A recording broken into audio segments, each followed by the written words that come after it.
inclusive. Agradeço a lembrança aí. A outra acabei nem gravando, né, gente? Porque a gente só praticamente conversou, né? Então, o link que vai estar para vocês no portal vai ser o dessa aula, praticamente, porque a outra foi só conversa, né? Então, galerinha, qual que é a matéria, afinal de contas, né? A gente chama essa matéria de domínios morfoclimáticos. Talvez vocês já tenham aí ouvido falar um pouco, até no Fundamental 2, né? Então, basicamente, galera, traduzindo, é a geografia física do Brasil. É a análise do relevo, do clima, da vegetação, etc., de cada região do Brasil, aí, né, de acordo com critérios físicos, né? Então, o que seriam chamados domínios morfoclimáticos? Morfo vem de relevo, climático de clima, e tem gente até que estende um pouquinho, né? Fala morfoclimato botânico, mas não precisa. É só entender então que são as regiões de aspectos físicos do Brasil, que no caso são 6: o Amazônico, os Cerrados, mares de morros no litoral, Caatinga anterior no Nordeste e 2 mais para o Sul, Araucárias e Pedarias. A gente já falou um pouquinho sobre eles, claro, quando falava de clima, quando falou de paisagens naturais, 2 semanas atrás, a gente citou um pouquinho, mas agora é a essência. Uma outra coisa boa disso, galera, é que se vocês conseguirem entender a base de domínios, vocês conseguem entender qualquer coisa de geografia física do mundo. Se você entende como funciona, sei lá, os cerrados, por exemplo, você pode aplicar esse exemplo para outras regiões parecidas no mundo. Então, é uma base muito importante mesmo. Ela é chatinha, tem bastante nome, mas a gente vai aos poucos, vai com calma, e não precisa decorar. Como que funciona esse macete? Eu crio com vocês, galera, uma tabelinha. Essa tabelinha é tipo um jogo de stop. E aí, se a gente estivesse na aula presencial, eu falaria para fazer no caderno, bonitinho, que nem jogo de stop mesmo, que você vira a página e tal. Aí sempre tem aquele, né, que põe tipo nome gigantesco, CEP, animal e não cabe mais nada e tem que ficar espremendo no finalzinho, né? Ou tem aqueles que mó bonitinho, faz a fileirinha do stop, né? Então imagina como se fosse um jogo de stop, né? Que você colocaria então nome, CEP, animal, minha sogra é, objeto, sei lá, e total. Imagina que você tem então as categorias aqui, e aqui ao invés das letras, vocês vão colocar aí, ou vocês teriam colocado, os 6 domínios brasileiros: Amazônico, Cerrados, Caatinga, Marés, por aí vai, todos os domínios, com suas classificações principais, com suas características principais. Quais são elas? Clima, vegetação, o relevo, a parte dos rios na hidrografia e algumas características específicas. Só que aí tá, né, galera? Se vocês repararem, a gente já falou de clima esse ano, a gente já falou de vegetação, de relevo e de hidrografia. Então, pelo menos, a gente consegue reaproveitar esses conteúdos, esses conceitos, e só aplicar mais especificamente no Brasil. É uma das coisas boas aí dessa matéria. A segunda coisa, galera, é que não precisa decorar. Quer ver? Vamos voltar um pouquinho aqui para o mapinha, que ele é muito importante, tá, galera? O mapa de domínios morfoclimáticos. Depois eu vou mandar esses slides para vocês lá no grupo, porque é sempre importante vocês terem a localização dos domínios e as características, essa tabelinha e tal. O domínio amazônico, galera, esse marronzão cor de cocô aqui.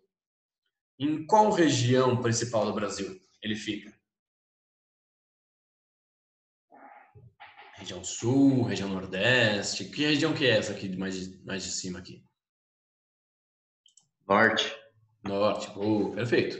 Então o domínio amazônico, galera, ele fica na região norte. Qual é o nome daquela linha que divide a Terra no meio, que passa bem aqui na região norte? Quem lembra que linha é essa? Equador. Perfeito, a linha do Equador. Consequentemente, galera, se o domínio amazônico fica bem em cima da linha do Equador, ele vai ser um domínio quente ou frio? Na linha do Equador, galera, os climas são quentes ou são frios? Quentes. Quentes, perfeito. Então, galera, a gente já sabe, só de olhar a localização do domínio, beleza. O Amazônico, lá na região norte do Brasil, passa a linha do Equador. Já é uma área quente. Então, a gente já começa a destrinchar suas características, que são essas. Então, o domínio amazônico, galera, ele tem o que a gente chama do clima equatorial. Aí a gente já estudou os tipos de clima, mas a gente não precisa ter decorado eles. A gente retoma um pouquinho. Como que era o clima equatorial? O clima da linha do Equador. É um domínio, um clima que ele é quente o ano todo. Então não tem dessa, galera. Em Manaus, em Belém, em Macapá, sei lá, não tem inverno. Eu sei que pra gente também parece que não tem, né? Porque tá um calor desgracento. Mas o que que determina o nosso inverno? É a secura. Para eles não tem dessa, galera. Não tem variação de estações. É sempre quente, sempre chuvoso. E clima equatorial, galera, chove e faz calor o ano todo. Você tem estações que são um pouquinho mais quentes e outras que chovem um pouquinho menos, mas a tendência, galera, a média sempre é essa. Sempre muito chuvoso, sempre muito quente. Belezinha por enquanto. Eu lembro isso só de olhar, então, já que ó, o domínio amazônico é na região norte, ele vai ser o mais quente do Brasil, mas sempre quente. Por quê? Ele está ali na linha do Equador. Beleza. Até aí tudo bem. Vamos imaginar assim, galera. Vamos imaginar que na época do período, quando voltarem as aulas aí, eu vou ficar tão feliz que eu vou dar um vasinho de planta para cada um. Não um cacto, eu vou dar, sei lá, por exemplo, uma samambaia para cada um de vocês. O que vocês têm que fazer, galera, para essa samambaia crescer forte, bonita e feliz?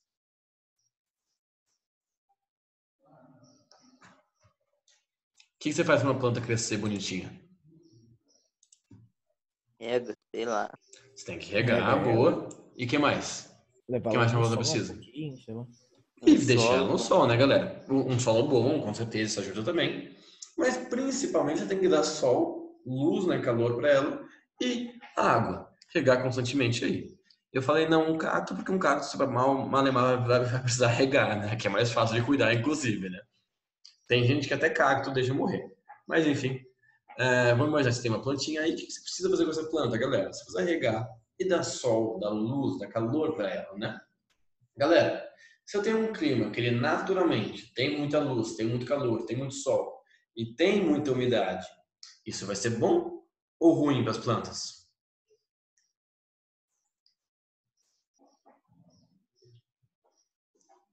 O que vocês acham, galera? Um clima que ele é sempre quente e sempre chuvoso. A planta vai ter muito calor, muita luz do sol, porém muita água também. Isso é bom ou não? Dependendo da planta, acho que sim, né? Depende da planta, claro. Um cacto não vai ser bom, né, galera? Mas a maioria das plantas gostam de água? Sim. Sim. Então, galera, se eu tenho um clima quente e chuvoso, vai ser excelente para a vegetação. Qual que vai ser a minha vegetação? A floresta amazônica. Aquela paisagem que a gente viu 2 semanas atrás. A floresta equatorial. Que, galera, vai se beneficiar muito dessa grande quantidade de água e de luz. Tipo um vasinho que você tem na sua casa. Claro que você não pode encharcar ele, né? Cada planta tem suas condições específicas, tal. Mas de maneira geral, galera, se a planta tiver bastante água, bastante luz do sol, ela vai crescer, crescer, crescer, crescer, bonitinha, potinho, que é isso que a planta precisa. Você pode, sei lá, trocar uma ideia com ela, colocar ela para assistir um Netflix junto. Claro que dá uma ajudada, mas a planta precisa mesmo de água e de luz. Se ela tem isso o ano todo no clima equatorial, ela vai se beneficiar. Claro, não um cacto, né? Não uma planta de clima frio, mas as plantas tradicionais aí, as mais comuns, terão de monte, que é a floresta equatorial, a floresta amazônica. Uma floresta que a gente considera de folhas largas, lembra? Late vem de grande, latifoliada, folhado folhas, latifoliada folhas largas. Uma floresta com muitas árvores, né? Daí a gente chama de densa, e perene. Perene é que não perde as folhas nunca. Por quê? Porque não tem variação de temperatura. Está sempre quente pra caramba. Então você vai em qualquer época do ano na Amazônia, tem lá as folhas bonitinhas e tal.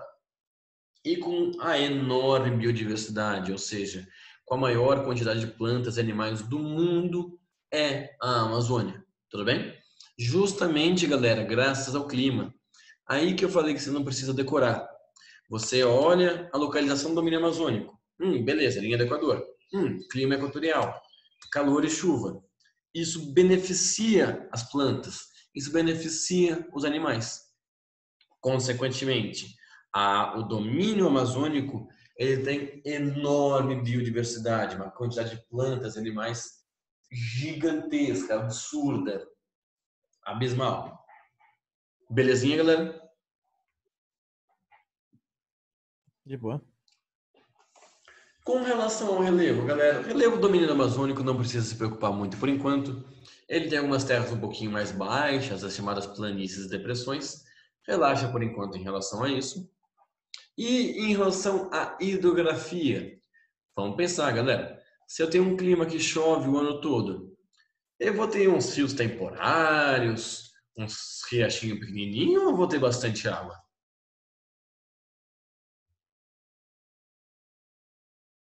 Se eu tenho um clima que chove bastante, eu vou ter pouca ou muita água? Muita água. Muita. Eu vou ter muita água, perfeito. Então, como que são os rios na Amazônia, galera? São rios perenes, ou seja, que não perdem a sua água, claro, né, porque não tem estação seca, e com enorme porte. É a maior bacia hidrográfica do mundo, né, galera? A gente falou sobre bacia amazônica já, a gente viu que realmente lá tudo é exagerado, né? O Rio Amazonas ele é absurdo de grande. Você tem aí afluentes gigantescos com muita água, com uma série de questões aí que a gente já observou. Tudo bem?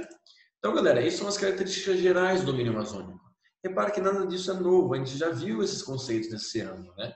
A gente só está aplicando ao Brasil. Então, se eu entendi que o domínio amazônico, por estar na linha do Equador, ele é quente e úmido, todos os outros serão consequências. O clima e a localização, eles se relacionam muito. Até por isso que é importante eu saber onde fica cada domínio. Então, esse mapinha ele vai ser fundamental para vocês. Tudo bem? Isso é muito importante, então, da gente guardar. Isso são as características gerais. E aí eu coloco no final algumas chamadas especificidades, ou seja, características específicas de cada domínio. Quais são as do domínio amazônico? A primeira delas, galera, a gente chama de autoadubação. Como assim? A floresta amazônica, galera, ela praticamente se auto-mantém um equilíbrio. Como assim? Durante muito tempo, a galera falava que a Amazônia era o pulmão do mundo, né? O que não é bem verdade, na real. Todo o oxigênio que a Amazônia produz, ela mesma consome praticamente, né? Por quê? Porque os animais consomem o oxigênio que as plantas produzem, né? Ah, Bruno, então pode desmatar? Óbvio que não, né, galera?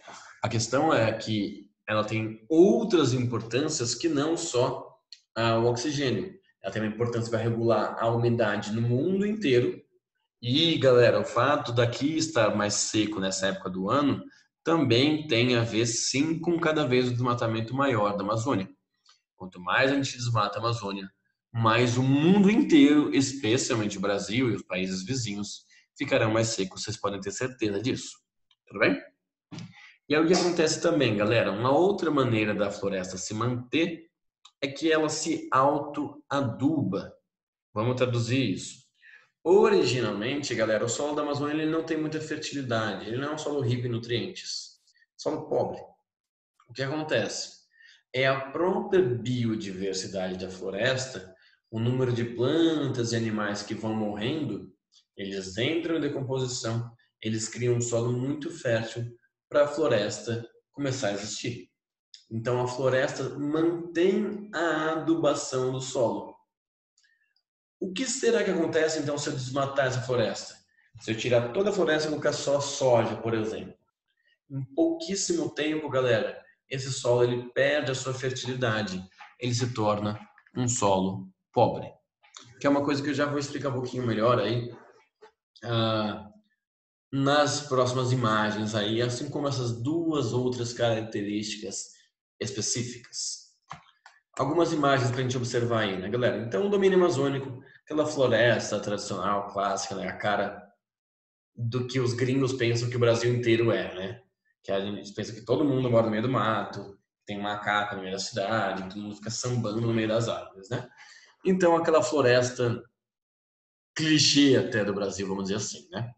Eu coloquei aqui no canto, galera, para a gente relembrar novamente o climograma do clima equatorial. Ou seja, é um clima que é sempre chuvoso, que são as barrinhas, e sempre quente, que é a linha, né, que é a curva aqui. Um clima sempre quente e sempre chuvoso é o clima equatorial. Isso é excelente para as plantas. Aí, galera, uma segunda característica específica do domínio amazônico é que ele se subdivide em áreas da floresta. Como assim? São três principais: a mata de igapó, a mata de várzea e a mata de terra firme. A mata de igapó, galera, como vocês podem ver pela imagem, ela está sempre inundada. Ela sempre tem água. Quem que sobrevive na mata de igapó, então? Plantas aquáticas, como a Vitória Régia, por exemplo. A mata de várzea, galera, às vezes alaga, às vezes não. Quando o rio está muito cheio na época da cheia, ele transborda, ele tem uma enchente para a área de várzea. Então as plantas aqui serão umas plantas mais ou menos de médio porte. E você tem a mata de terra firme, que como o próprio nome diz, é onde o rio não alaga, onde ele não chega, é a florestona fechada mesmo com árvores gigantescas. Tudo bem? Bruno, por que eu preciso saber isso? Primeiro que várzea, galera, é um termo que não é só da Amazônia. Segundo, galera, que um exercício muito clássico de domínios, vocês vão ver na tarefa de vocês depois aí nos exercícios, vocês vão ver depois também aí quando tiverem provas, testão e tal, nem que não seja esse ano, você vai ter um texto gigantesco lá falando de algum domínio morfoclimático. Este domínio possui árvores, não sei o que, relevo de não sei o que lá, e clima, e vai falando, vai falando, vai falando. Um texto de umas 15 linhas às vezes. Gente, você não vai ficar perdendo tempo lendo essas 15 linhas. Você procura a palavra-chave, ou seja, características que só tem nesse domínio. Como assim? Vamos imaginar que é um teste. Você está lendo o exercício, lendo. No nada ele falou assim, tem mata de igapó. Acabou, é amazônico. Nenhum outro domínio no Brasil tem esse conceito. Ele falou, por exemplo, clima equatorial, maior bacia hidrográfica do mundo, alta adubação. São coisas que só tem no domínio amazônico e nenhum outro mais. Então você procura as chamadas palavras-chave. Vai ter um texto lá de umas 10 linhas. Não fica, faz um caça-palavras mesmo. Leu lá, clima equatorial, matas de igapó, alta adubação, são coisas que só tem no domínio amazônico e nenhum outro mais. Você ganha tempo, você poupa esforços fazendo isso. Belezinha? Beleza. Ué. E a última coisa, galera, específica do domínio amazônico, que talvez é a mais clássica de todas, é o desmatamento que esse domínio vem sofrendo, né, galera? Nós temos o chamado arco do desmatamento, que a galera costuma chamar essa imagem de uma grande uma salsicha. Eu concordo um pouco, né? Mas essa região, galera, na borda da floresta amazônica, entre a Amazônia e o Cerrado e tal, ela é chamada aí de arco do desmatamento, de expansão do desmatamento, né? Como que ocorre esse desmatamento da Amazônia? Primeira coisa é a retirada das árvores para a extração madeireira. Depois eles plantam soja, principalmente, é o principal produto que vem avançando na Amazônia aí. Depois de alguns anos, galera, aquele solo, como eu comentei, ele vai ficar pobre. Ele vai ficar sem nutrientes. E aí esse solo perde a sua utilidade, né? Perde aí a sua produtividade. Então só dá para colocar pasto. Aí eles criam o gado fica lá mais alguns anos. Depois disso, galera, aquele solo está acabado, aquele solo está esgotado, não cresce nem mais capim lá, nem mato direito. Então o que que eles fazem? É muito mais barato e mais fácil ir lá e desmatar outra área da Amazônia do que recuperar aquela que foi desmatada. Então eles vão avançando, galera, deixando para trás áreas não só desmatadas, mas como sem produzir nada. Áreas que não tem mais soja, não tem mais gado, não tem mais qualquer cultivo, não tem mais qualquer produção. Eles vão avançando, deixando para trás terras devastadas e cada vez mais avançando para dentro da Amazônia. Se a gente olhar então a imagem do satélite, por exemplo, né, essas áreas de rosa, né, são as áreas desmatadas já, né? A gente observa que ela vai vindo das bordas em direção ao centro, principalmente, né? Então, alguns estados como Pará, Maranhão, Mato Grosso, Rondônia, que são as bordas da Amazônia, vão liderando o desmatamento, que vai chegando cada vez mais no interior da floresta. Ah, Bruno, mas tem muita floresta ainda. Então, galera, isso é bem relativo, porque na real o que acontece é que o equilíbrio da Amazônia é muito delicado. Então, se você tira 30% da floresta, como já foi embora mais ou menos, ou até mais, na real, essa floresta ela terá menos condições de sobreviver por conta própria. Os benefícios que ela traz para a umidade do mundo, para o clima mundial, se reduzem muito. O que a gente consegue observar também, galera, percebe que tem umas linhas rosas, mais ou menos, ó. A gente observa, galera, que estradas na Amazônia são o que a gente chama de vetores de desmatamento. Ou seja, eles criam uma estrada e a galera vai morar, vai ocupar, vai criar fazendas próximas dessas estradas. E essas estradas aí ajudam a ter desmatamento da floresta. Tudo bem, gente? Infelizmente, né, galera, uma coisa que vem sendo muito falado do desmatamento da Amazônia, assim como as queimadas também, né? Que é até uma mudança no foco que eu falei. Ao invés dos caras cortarem para usar madeira, já taca fogo na floresta direto para já usar para pasto, para cultivo de soja, principalmente, né, galera? E nos últimos anos, infelizmente, sempre teve desmatamento, sempre teve queimada na Amazônia, mas nos últimos anos aumentaram bastante, tanto ano passado quanto esse aí. A taxa de desmatamento na Amazônia voltou a crescer, ela vinha em queda, voltou a crescer, assim como os focos de queimadas, não só na Amazônia, como em quase todos os domínios brasileiros, mas na Amazônia isso é muito sério, gente, né? A gente já conseguiu ver consequências observáveis para o nosso clima, né? Esse mapinha aqui, galera, foi de um único dia no passado, que foi aquele dia do fogo. Não sei se vocês lembram, que teve tanta fumaça das queimadas que ela ajudou a escurecer mais cedo. Você se lembra aí um dia, mais ou menos nessa mesma época do ano passado, um pouquinho mais de um ano atrás, em que literalmente o céu ficou preto de tanta queimada assim. Claro que tem uma série de fatores que contribuiu, como o vento de outras regiões e tal, mas muito foi por causa das queimadas da Amazônia. E aí qual que é o problema, galera? Na nossa região, que fica muito seco essa época, essa é a chamada época das queimadas, né? Infelizmente. Galera que põe fogo em terreno, que põe fogo em matagal, que põe fogo em canavial. Só que o nosso clima, galera, tropical, que é da nossa região, ele fica muito seco essa época. A Amazônia, não. Eu já vi gente justificando as queimadas na Amazônia, falando, ai, mas lá é época seca. Galera, a época seca da Amazônia ainda chove para uma desgraça. E jamais que pegaria fogo natural. É fogo, é incêndio criminoso mesmo. Tudo bem? Então é uma nova prática, infelizmente. É uma prática que já existia, claro, mas ela vem crescendo cada vez mais. Belezinha, galera? E isso, galera, a gente relaciona com um conceito que eu vou falar muito ainda para vocês ao longo dos anos, que a gente chama de expansão da fronteira agrícola, ou seja, o avanço do cultivo da agropecuária para uma área onde não tinha antes. Olha a década de 40, galera. Na década de 40 estava tudo branco aqui nessa região, quer dizer que não tinha agropecuária praticamente. À medida que foi avançando, você tem aí, ó, Mato Grosso, Goiás, Tocantins, Maranhão, Pará, Rondônia, estados que praticamente não tinham agropecuária passaram a ter cada vez mais. Isso é bom ou ruim, Bruno? Bom, por um lado, nosso país produz mais produtos alimentícios e tal, né? Por outro, além de uma série de consequências econômicas, isso traz o desmatamento, isso traz aí todos os danos sociais e ambientais das queimadas, do impacto aos indígenas, toda uma série aí de consequências negativas. Eu estava vendo uma notícia hoje, inclusive, galera, que pandemias como a do Covid, por exemplo, que a gente vê, né, que foi causada no começo por contato com morcegos e tal, né? E muitas doenças são causadas pelo contato com animais silvestres. E esse contato ele vai aumentando cada vez mais à medida que o ser humano ele vai avançando nos habitats dos animais silvestres para plantar, para construir cidades, para construir fábricas. Então a gente vai cada vez mais invadindo o espaço deles e uma das milhões de consequências é o surgimento de novas doenças ou de pandemias, como foi o caso da Covid.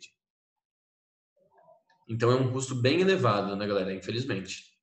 Essa foto ela ilustra bem o que é essa expansão da fronteira agrícola.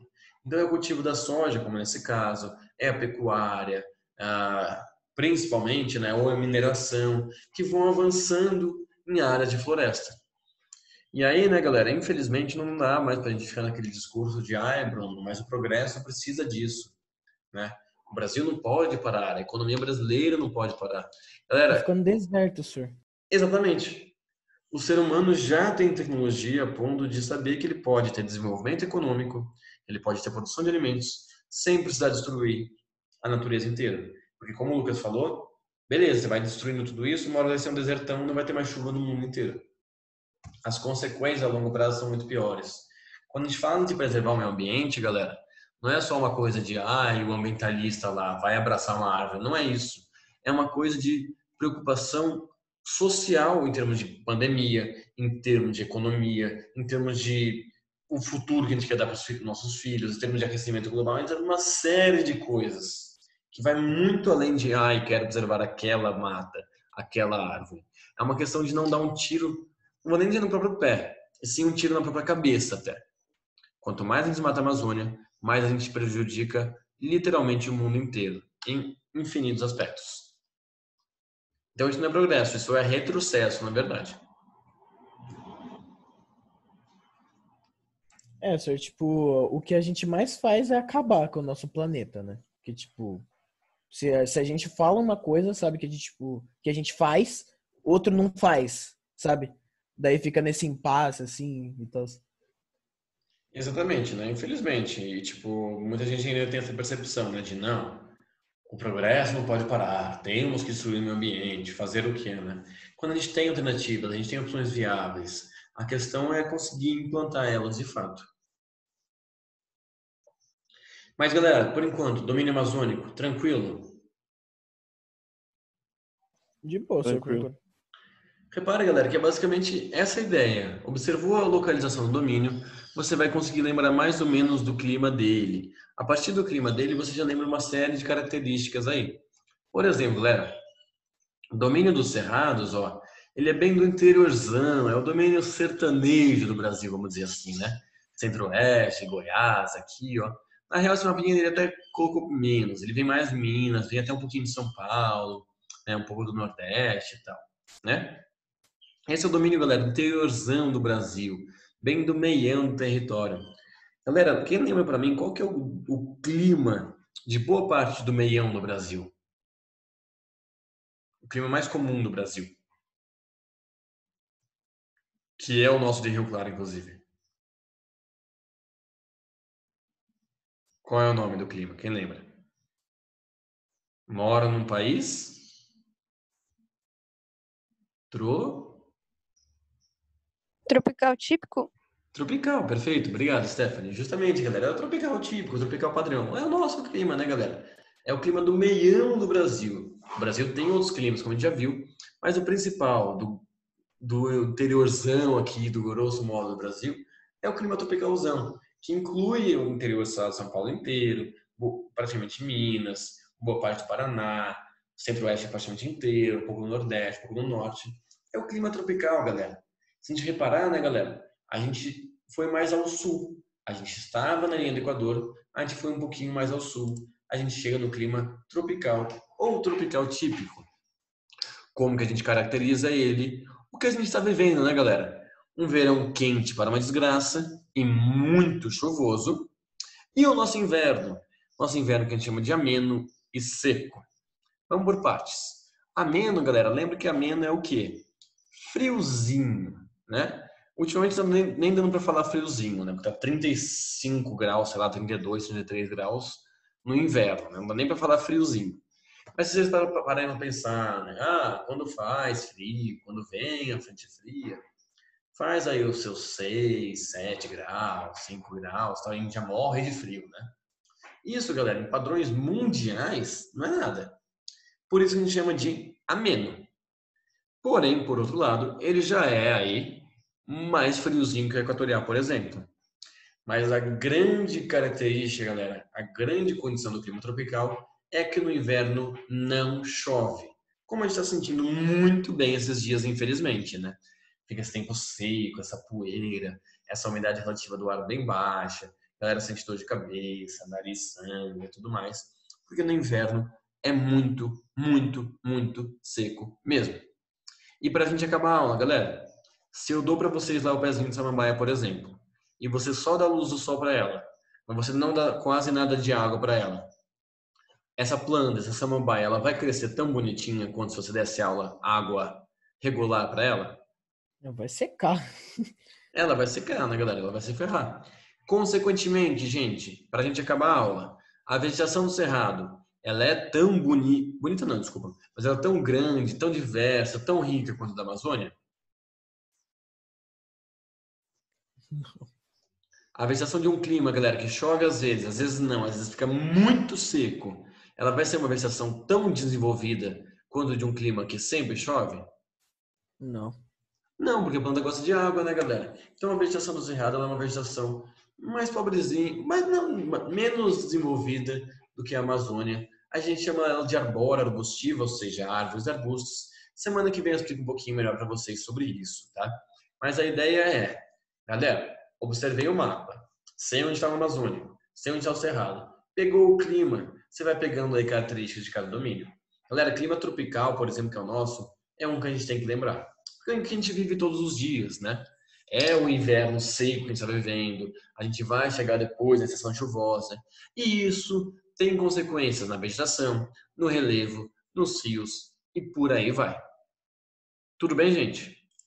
Mais pra frente aí, semana que vem eu retomo dos cerrados, mas essa é a ideia. Daqui a pouquinho eu vou passar aí para vocês os slides, tudo bem? E como a gente avançou pouco na matéria, só falou de um domínio inteiro, essa semana não tem exercício, semana que vem eu passo então. Estamos voltando também, né? A gente vai voltando aos poucos. Belezinha? De boa. Beleza. Beleza. Então é isso, galera. Bom retorno aí para vocês. Bom retorno agora pro claretiano, né? Sei lá. É. Mas